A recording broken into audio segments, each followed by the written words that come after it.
Assalamualaikum warahmatullahi wabarakatuh. Kenalkan, nama saya Ahmad Jamaulidia, kelas 12 II 1 SMA Negeri 18 Surabaya.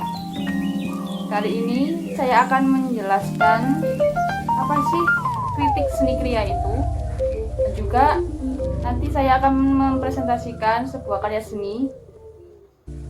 Sebelum mengenal lebih lanjut lagi, kita harus tahu apa sih sebenarnya kritik seni kriya itu.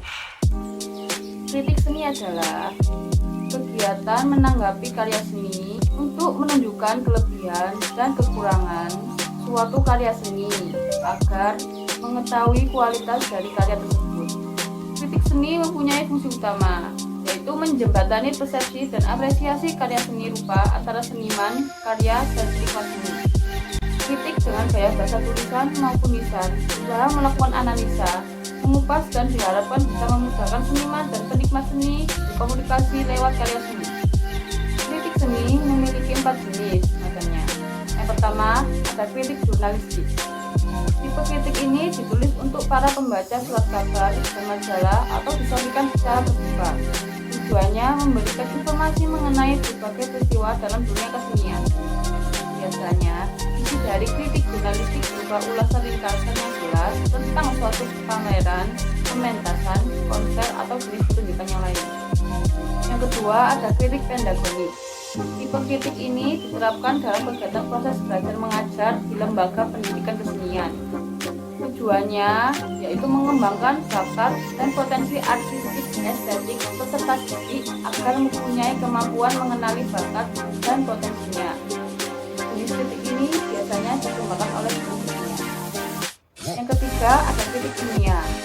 Kritik ilmiah atau akademi ini melakukan pengkajian nilai seni secara luas, mendalam, dan sistematis, baik dalam menganalisis maupun mengkaji banding kesejarah critical judgment. Yang keempat, ada kritik populer. Jenis kritik ini dikembang di seluruh dunia, termasuk Indonesia. Setelah kita mengetahui macam-macam jenis kritik seni, berikutnya kita akan membahas lebih lanjut tentang bentuk-bentuk kritik. Pendekatan kritik seni rupa dibagi menjadi 3 berdasarkan titik tolak atau landasan yang digunakan. Yang pertama, ada pendekatan formalistik. Kritik ini mengasumsikan bahwa kehidupan seni mempunyai dunia sendiri, artinya terlepas dari realitas kehidupan keseharian yang kita alami. Yang kedua, melalui pendekatan ekspresivisme. Teori ini menganggap karya seni sebagai ekspresi perasaan manusia. Kritik seni ekspresivisme ini menentukan kadar keberhasilan seni atas kemampuannya membangkitkan emosi secara efektif, intensif, dan penuh gairah. Yang terakhir, ada pendekatan instrumentalistis. Teori ini menganggap seni sebagai sarana untuk memajukan dan mengembangkan tujuan moral, agama, politik, dan berbagai tujuan psikologis dalam kesenian. Seni dipandang sebagai instrumen untuk mencapai tujuan tertentu. Nilai seni terletak pada manfaat dan kegunaannya bagi masyarakat. Berikutnya, saya akan memberikan contoh kritik seni kriya. Berikut contoh proses pengkritikan karya seni yang akan saya presentasikan. Saya akan mengambil contoh dari salah satu karya seni kriya berupa kerajinan tepat tisu. Saat ini, tisu menjadi perlengkapan yang penting yang harus selalu ada di meja makan dan ruang tamu.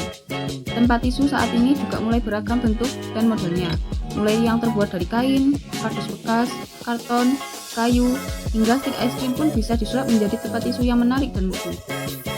Tidak perlu mengeluarkan uang untuk mempunyai tempat tisu lucu dan modern. Kita hanya memerlukan barang-barang bekas seperti kain tak terpakai atau kardus yang sudah tidak terpakai. Berikut cuplikan yang menggambarkan kerajinan tempat tisu yang akan kita analisis. Menurut saya, kerajinan tempat tisu ini cukup unik dan menarik. Bahan dan cara pembuatannya pun cukup mudah, dan hiasannya digunakan cukup bagus dan tidak berlebihan. Tetapi, pada produk yang ditampilkan kali ini memiliki kekurangan, di mana lem yang digunakan untuk menempelkan hiasan ke media kurang rekat, sehingga belum selang berapa bulan stik es krim pada medianya sudah lepas. Selain itu, pewarnaan pada stik es krim yang sebenarnya memberi kesan kayu, tetapi dengan teknik pewarnaan yang kurang tepat, membuat stik es krim sedikit memiliki kesan monoton. Nah, telah sampai di akhir penghujung video ini. Hanya ini yang bisa saya jelaskan dan saya akan akhiri. Kurang lebihnya mohon maaf. Wassalamualaikum warahmatullahi wabarakatuh.